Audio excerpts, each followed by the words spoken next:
Chief justice काजी फायज ईसा की मुलाजमत में extension की खबरें भी ज़ेर गर्दिश हैं, तो इसकी ज़रूरत क्यों पेश आ रही है? ये तो काजी फायज ईसा साहब भी बताएंगे। मैं तो आपको बता सकता हूँ, जिसने भी एक्सटेंशन दी है इस मुल्क में नुकसान मिल रहा है, उसकी भी इज्जत में कमी वाक़ हुई है, इदारा भी कमज़ोर हुआ है और मुल्क भी कमज़ोर हुआ है। ये आइन जब बनते हैं, ये जो सर्विस होती है, ये एक बड़ी सोच समझ के ये मुद्दत रखी जाती है। उसका असर क्या उस इदारे पर होगा, जो दीगर उसके बाद लोग आ रहे हैं उन पर क्या असर होगा। वरना कल आज ये तरमीम कर लें कि हम ताहियात ये असम्बली रहेगी, आप क्या कर लेंगे? आप ताहियात दे दें ना, वो जो इदारा आएगा ताहियात रहेगा, नहीं जाएगा मरने तक। अमेरिका में जजेस ताहियात रहते हैं, आप भी कर लें, जजों को ताहियात बना दें, सब ताहियात बन जाए। वज़ीर आज़म शहबाज शरीफ की परफॉर्मेंस से आप मुतमिन हैं? नहीं पूछे तो अच्छा है। ये उनकी परफॉर्मेंस है नहीं।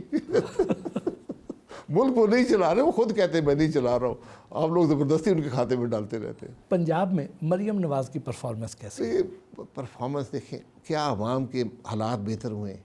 बात परफॉर्मेंस ही होती है। जब आप हुकूमत लें, जब हुकूमत छोड़ के जाएँ, क्या मुल्क के हालात, आवाम के हालात बेहतर हैं? अगर बेहतर है तो परफॉर्मेंस अच्छी है, नहीं है तो परफॉर्मेंस बुरी है। मरियम नवाज़ और हमजा शहबाज शरीफ में से वज़ारत आला का अहल कौन? ये देखें, ये उस जमात का, एक ख़ानदान का फ़ैसला है, इससे मेरा कोई ताल्लुक़ नहीं है। मेरे लिए जो भी अहल वही होता है जो बेहतर काम कर सके।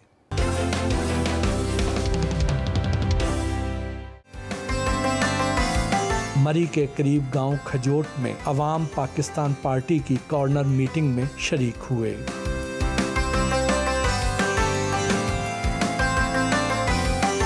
पुरतकल्लुफ़ अंदाज में हमारी खातर तवाज़ो की।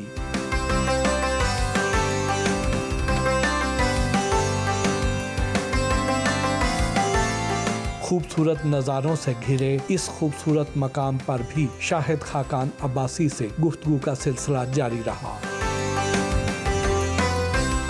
इलेक्शन से पहले बहुत सी नई जमातें बनी थी, जैसे उसमें जहांगीर तरीन साहब और अलीम खान साहब की पार्टी भी। वो इलेक्शन की हद तक तो हमें नज़र आई है, उसके बाद उनके बंदे कुछ असम्बलियों में पहुंच भी गए, लेकिन बतौर पार्टी हमें वो कहीं नज़र नहीं आ रही। जी यही बात है, वो एक मखसूस मकसद के लिए बनती हैं।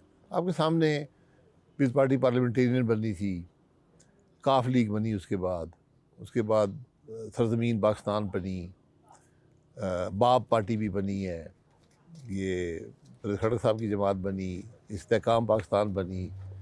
तो ये वो स्पेशल पर्पस जो होता है ना स्पेशल पर्पस पार्टीज होती है। तो बदकिस्मती से हम भी, जो हमारे सियासी भाई हैं, कुछ बह जाते हैं। आपके ज़्यादातर ताल्लुकात तो मुस्लिम लीग नून में है, तो क्या कल को मुस्लिम लीग नून से कई जो नॉन फेसेस हैं वो आपकी पार्टी में शामिल होते दिखाई देते हैं? नहीं, ये मुमकिन है, लेकिन ज़रूरी नहीं है। हमारा काम ये है कि पैगाम लेकर जाएं, जिसने बात कबूल कर ली हमारे सफ़र में शरीक हो जाए। बाकी सियासत, हर अपनी सियासत करनी होती है, अपनी सियासत को देखना होता है। जो इलेक्शन लड़ता है उसके लिए हल्का बड़ा इंपॉर्टेंट होता है, हल्के में तंजीम के क्या हालात हैं, जमात के क्या हालात हैं, उसके मुताबिक वो फ़ैसला करते हैं। लेकिन मैं, जिन लोगों ने मुझसे रब्ता किया है, बात की है, या मैंने उनसे बात की है, किसी ने मुझसे इख्तलाफ नहीं किया। मेरा ये ख्याल है कि जो 8 फरवरी को हुआ है, उसने पाकिस्तान की जो सियासी निज़ाम है ना, इसको बहुत बदल दिया है। कि अब लोग ना उम्मीदवार को देखते हैं, वो जमात को उस हवाले से देखते हैं कि इक़्तिदार में आ जाएगी या नहीं आएगी, ना वो एस्टेब्लिशमेंट को देखते हैं। वो एक देखते हैं कि कौन आज मुल्क की बात कर रहा है, कौन हमारे मसाइल की बात कर रहा है, कौन हल की बात कर रहा है। 9 मई के वाक़यात के बारे में आपका मुशाहिदा क्या है, आपकी राय क्या है, क्या हुआ था उस दिन? इस पर मैं हमेशा कहता हूँ, ट्रूथ कमीशन में ये बातें आ जाएँ तो बेहतर होगा। मेरा पर्सनली कोई मुशाहिदा नहीं है, लेकिन मेरा ज़हन ये मानते हुए ज़रा मुश्किल होता है। आप भी लाहौर में रहते हैं, मैं भी लाहौर में बहुत उस इलाके से गुज़रता हूँ, और कितनी चेकिंग होती है जब आप कैंट के अंदर दाखिल होते हैं। और उस दिन तो सुबह से ये ऐलान हो रहा था कि वहाँ पहुँचे, कोर कमांडर हाउस के बाहर मुजाहरा होगा या जो भी होगा। तो वहाँ पर किसी ने रुकावट नहीं खड़ी की, ना पंजाब पुलिस आई, ना फ़ौज की जो वहाँ पर पिकेटें थी उन्होंने रोका किसी को, और लोग आए। और जब ऐसा माहौल पैदा होता है तो फिर वहाँ इश्तियाल का मौका भी मिल जाता है। और ये बदनसीबी है कि मुल्क की अवाम जब फ़ौजी तनसीबात पर हमलावर हों, ये हमारी मुल्क में कभी ऐसे नहीं हुआ था कि मुल्क की अवाम। लेकिन अब देखने की बात यह है कि क्या इसके पीछे कोई मंसूबा था, साजिश थी कि मीटिंग हुई, वहाँ पर तय हुआ कि हम ये काम करेंगे, अगर ये हुआ तो फिर ये बहुत संजीदा मामला है, बहुत ही ज़्यादा। अगर वो स्पॉन्टेनियसली हुआ कि लोग उस दिन निकल आए, उन्होंने इश्तियाल था, उन्होंने कुछ कर दिया, तो उस पर आपको ज़रा हल्का हाथ रखना चाहिए। ये बात आपने आज तय करनी है, क्योंकि अगर जो मनसूबाबंदी वाली बात है, वैसे तो फ़ौजी तनसीबात पर जो हमलावर होगा उसको आर्मी एक्ट के तहत आप मिलिट्री कोर्ट में ट्राई कर सकते हैं, और मिलिट्री कोर्ट स्टैंडिंग नहीं होते, वो बनाए जाते हैं, कोर्ट मार्शल जो होता है। जो दूसरा है कि अगर मीटिंग्स हुई, तैयारी हुई, मंसूबा बना, एक साजिश जिसे कहते हैं, कॉन्स्पिरेसी कंप्लीट हुई कि हमने ये काम करना है, फिर बहुत संजीदा मसला है। अब जो इसमें एक और पहलू आ गया वो ये है कि तकरीबन 18 महीने हो जाएंगे, तो आपने 18 महीने क्यों प्रोसिक्यूट नहीं किया? यहाँ पर बहुत सी खबरें हैं, बहुत से लोग को अंदर किया गया, कुछ को मारा पीटा भी गया, इस तरह की बहुत सी बातें सुनने में आती हैं कि कई महीने लोग रहे हैं एक किस्म की लीगल कस्टडी में।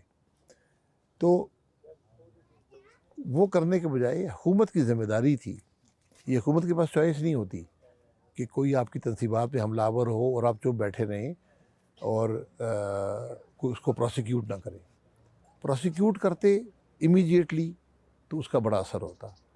दूसरा एलिमेंट ये है कि उसकी कोई अपील नहीं है, अपील भी आर्मी चीफ को होती है, जो इस किस्म के केस हाई कोर्ट या सुप्रीम कोर्ट में नहीं अपील आती? नहीं, मेरे ख्याल है आर्मी एक्ट के तहत सजाए मौत हो तो शायद उसकी अपील सुप्रीम कोर्ट में है, और वो भी ये कानून बना था जो असेंबली में पड़ा रहा बहुत अरसा, वो पास नहीं हुआ, तो शायद वो भी नहीं है।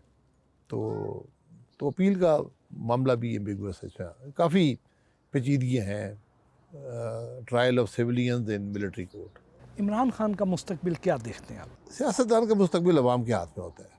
जब तक अवाम किसी के साथ हैं, उसकी अवाम के दिल में जगह है उसकी, तो वो ज़िंदा रहेगा। जब आप वज़ीर आज़म थे, फैज़ाबाद धरना हुआ, उसके पीछे कौन लोग थे, क्या मकासद थे उस धरने के?